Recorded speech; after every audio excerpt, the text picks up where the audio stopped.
Eu nasci aqui em Tijucas no dia 21 de julho de 1928.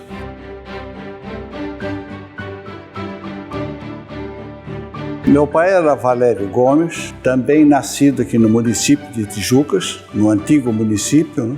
Que ele nasceu em Major Gercino.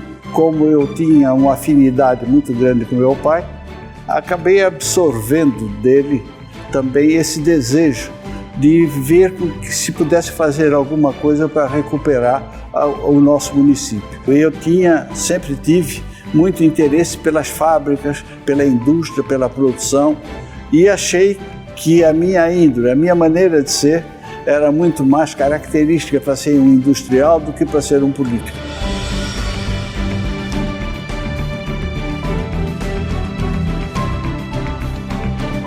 Meus irmãos eram Carlos Bastos Gomes, Paulo Bastos Gomes, Maria Amélia, Heloísa e eu. Éramos 5.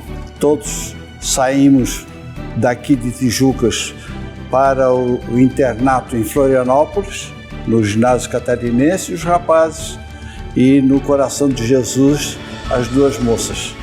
Todos os filhos, meu pai ainda com dificuldade, mas nos colocou todos no internato e todos estudamos em Florianópolis, fazendo o correspondente ao ginásio.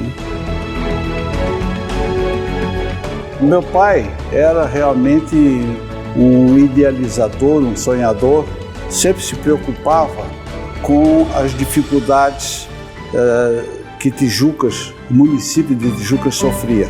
O município de Tijucas foi um município próspero até 1930 e a partir de 1930, em face do assoreamento do rio e do fechamento da barra, entrou num período difícil e esse período se alongou até praticamente 1970. Meu pai era realmente um idealizador, um sonhador, tinha realmente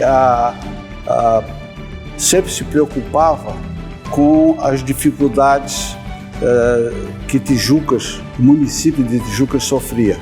O município de Tijucas foi um município próspero até 1930 e a partir de 1930, em face do assoreamento do rio e do fechamento da barra, entrou num período difícil, quase 50 anos, em que Tijucas passou a exportar os seus filhos, em vez de exportar mercadoria, como até então, a Tijucas passou a ser uma exportadora de pessoas para Santos, para Blumenau, para Brusque, e o município de Tijucas cada vez menor na sua dimensão territorial e então na sua população ainda muito mais. Se reduziu excessivamente.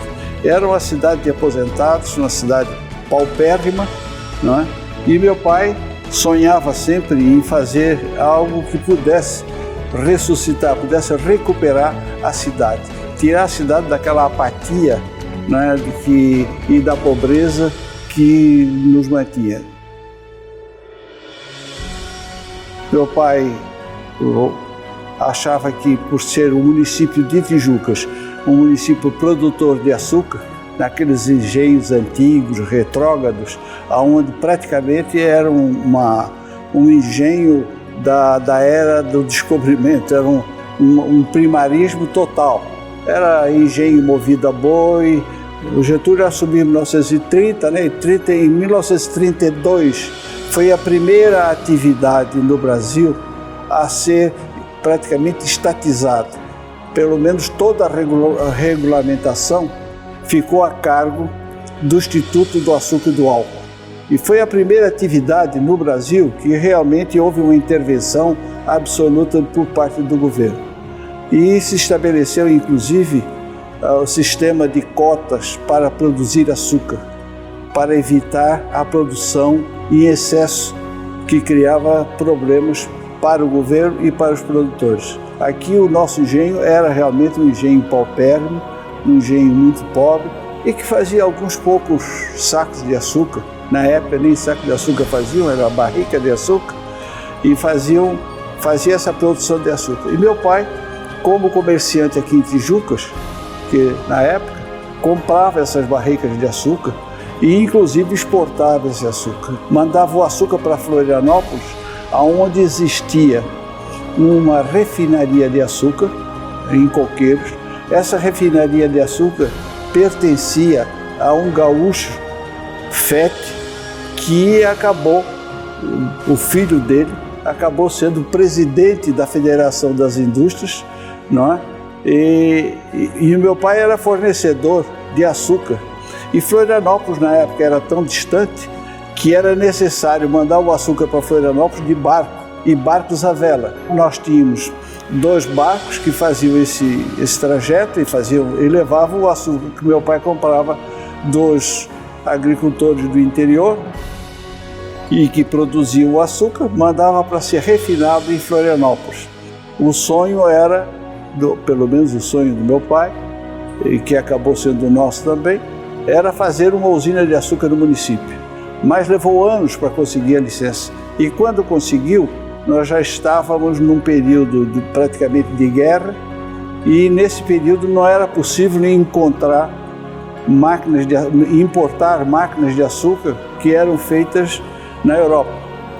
E então praticamente se fez uma usina de açúcar aqui e se montou em São João Batista, e essa usina era praticamente uma usina feita de maquinário sucateado no Nordeste. Em 1946 iniciou a usina a funcionar, mas também com muitos percalços, muitas dificuldades, não só de maquinário, mas sobretudo de pessoal que ninguém conhecia a atividade. Aí me casei em 1951 e vim morar em São João Batista para dirigir a usina.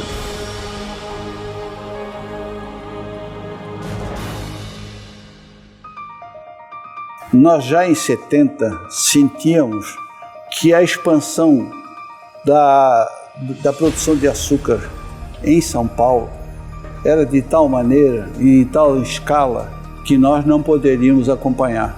Nós aqui no Vale do Tijucas, as extensões eram tão pequenas, o minifúndio não é uma atividade compatível com cana-de-açúcar. E à medida que o tempo passava, esse aspecto econômico se agravava e nós sabíamos que tínhamos um tempo limitado. Precisávamos terminar com a atividade açucareira e implantar uma outra atividade. Como nos sentíamos vinculados à cidade de Tijucas e Tijucas necessitando de alguma atividade que desse ocupação aos jovens e desse um recomeço à cidade, nós entendemos que, por ser uma região que já tinha muita produção de telha, de tijolos, abastecia uma boa faixa do litoral de Santa Catarina com a cerâmica que produzia, nós entendemos então que poderíamos fazer no ramo cerâmico alguma coisa que já fosse compatível com a região e que pudéssemos assim gerar empregos e oportunidades para os moços de Tijucas. Então nós achávamos que tínhamos que implantar uma cerâmica que fosse competitiva internacionalmente, que tivesse escala, qualidade e volume de produção para ser competitiva. E com isso fizemos então a cerâmica Porto Belo, implantada em Tijucas, e colocamos o nome Porto Belo por ser um nome internacional. Era uma palavra muito comum em todas as línguas, e com isso nós colocamos o nome Porto Belo e logo em seguida corrigimos, porque começamos a exportar e verificamos que a grafia melhor para exportação era Porto Belo com 2 L's. E assim fizemos e fomos evoluindo. Compramos parte dos equipamentos aqui de Criciúma, parte importamos da Itália e demos começo então a essa atividade que para nós também era novidade. Mas como todos os operários e todas as pessoas que aqui trabalham evoluíram e adquiriram capacidade não só pelo trabalho aqui dentro da nossa fábrica, mas também por pessoas que trouxemos de fora, da Europa inclusive, da Espanha, da Itália, para serem professores e orientarem os nossos operários e para que eles pudessem realmente chegar a um equipamento, a uma produção mais qualificada. Desde o início nós tínhamos essa preocupação de fazer qualidade e fomos aprimorando sempre cada vez mais e hoje chegamos a ocupar uma posição de competição internacional que nos deixa muito satisfeitos e temos então um posicionamento hoje internacional muito bom, porque quando nós resolvemos fazer a fábrica, foi uma fábrica para melhorar a cidade de Tijucas. Isso era que meu pai tinha na cabeça e foi isso que ele me transmitiu. E eu realmente assimilei bem bastante isso. E o que nós queríamos é que a fábrica fosse um expoente no desenvolvimento da cidade. A cidade era tão pequena que uma fábrica como a cerâmica já tinha uma repercussão benéfica para gerar empregos das pessoas que até então saíam da cidade. A evolução do produto, né, ela é quase que diária, mas sem exagero nenhum, não vamos dizer que ela é anual. Cada programação que se faz é sempre de melhoria, não só de maior volume, mas também de melhor qualidade e de melhores equipamentos.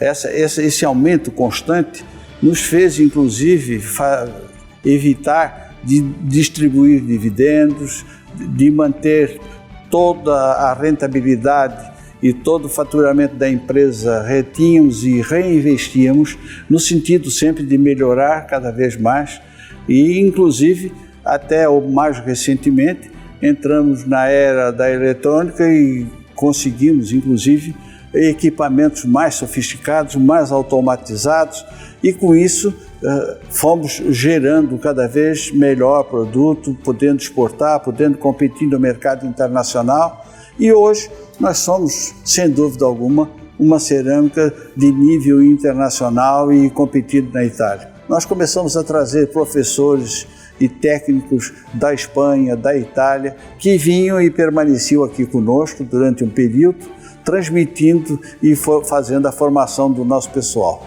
E hoje, felizmente, estamos com uma boa equipe e o nosso produto é testemunha disso, né? Um dos princípios que norteiam a nossa empresa, que sempre nortearam, foi a inovação.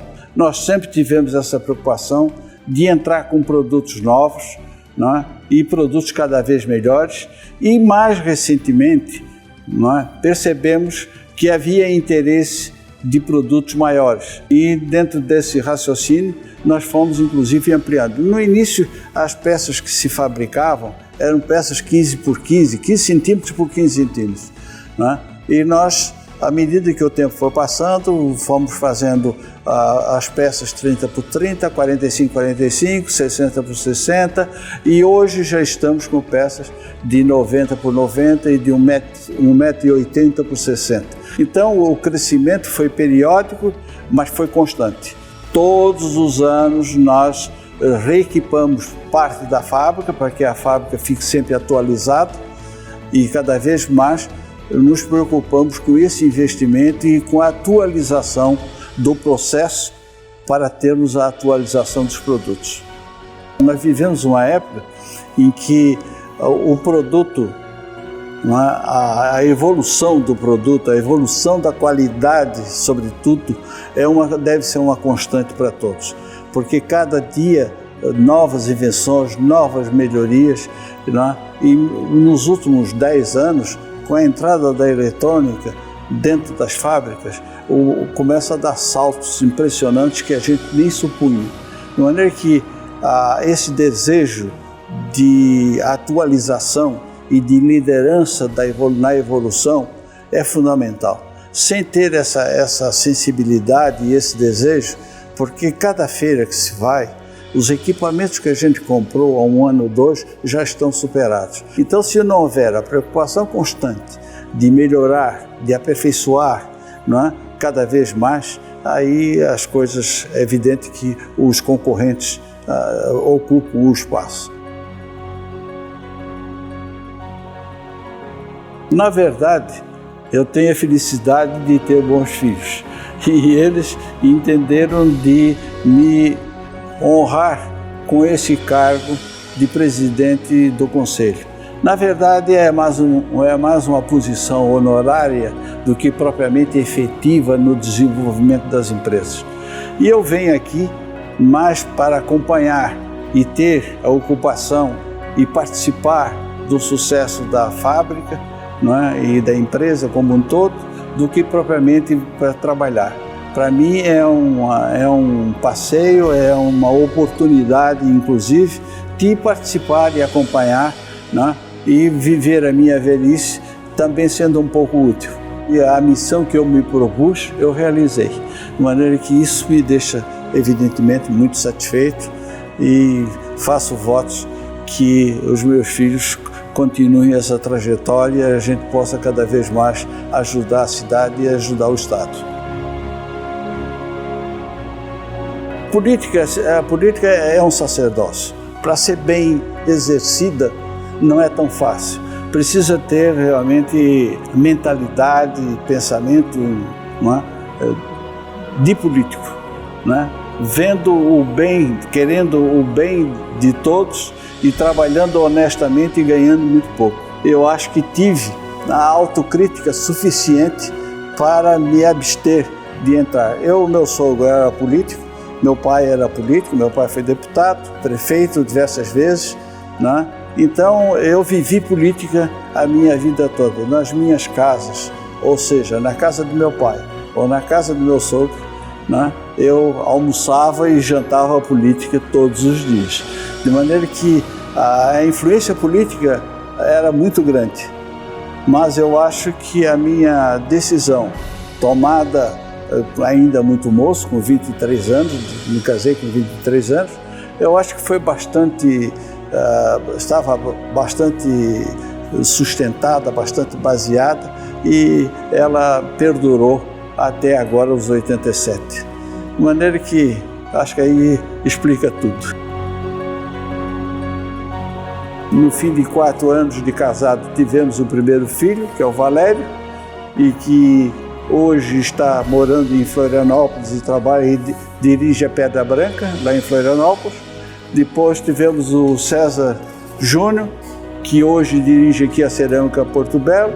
O terceiro é a Eleonora, que hoje mora em São Paulo e inclusive também está associada à Cerâmica Porto Belo e ela inclusive aqui tem a loja lá em São Paulo e que, por sinal, é a melhor loja das nossas concessionárias que trabalham especificamente com a venda de cerâmica no varejo. Mas depois nasceu o Eduardo, não é? E assim estão os nossos filhos, não é? Que estão todos praticamente aqui em Santa Catarina e todos participam direta ou indiretamente dos negócios que nós implantamos e que eles conseguem trabalhando e expandindo, crescendo, etc. Eu atribuo a solidez do nosso casamento a diversos aspectos, naturalmente. Nunca há um aspecto único.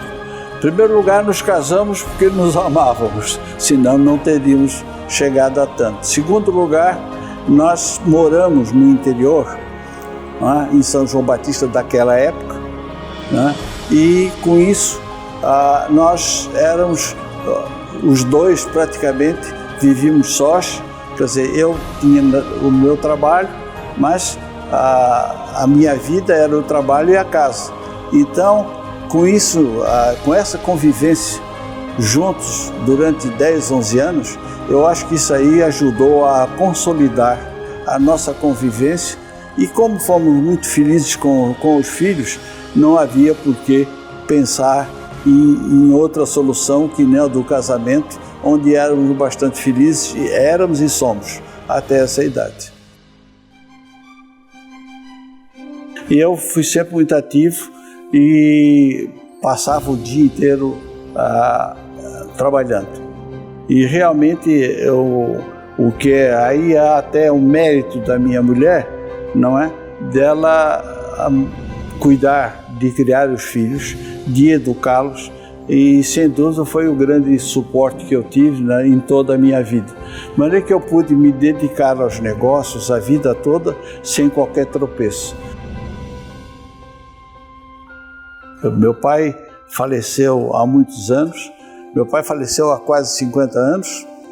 Ele faleceu com 72 anos e foi o meu grande amigo, o meu grande ídolo, sem dúvida alguma.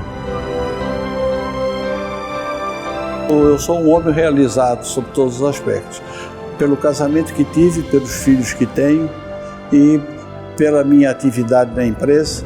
Eu acho que não posso, pelo contrário. E chego aos 88 anos com algumas cirurgias, mas sem dúvida alguma conseguindo estar aqui agora para falar e expor a minha vida. A trilha que deixamos, sem dúvida alguma, ela foi aberta com muito trabalho, mas sem dúvida alguma ela é bem retilínea, sabe? A integridade ética e moral do empresário é fundamental, porque como nós vamos exigir dos nossos subordinados toda a correção, toda a dedicação, se nós não a temos? De maneira que o exemplo é indispensável. Assim como um pai de família tem que dar o exemplo para os seus filhos, a direção de uma empresa tem que dar o exemplo para todos os seus subordinados e todos os seus colaboradores, sem o que a vitória não nos pertence. De maneira que, para nós a termos, precisamos realmente essa mentalidade e acrescentando nela a inovação. Aposentar só quando aí é lá em cima que decide. Aqui embaixo é continuar trabalhando.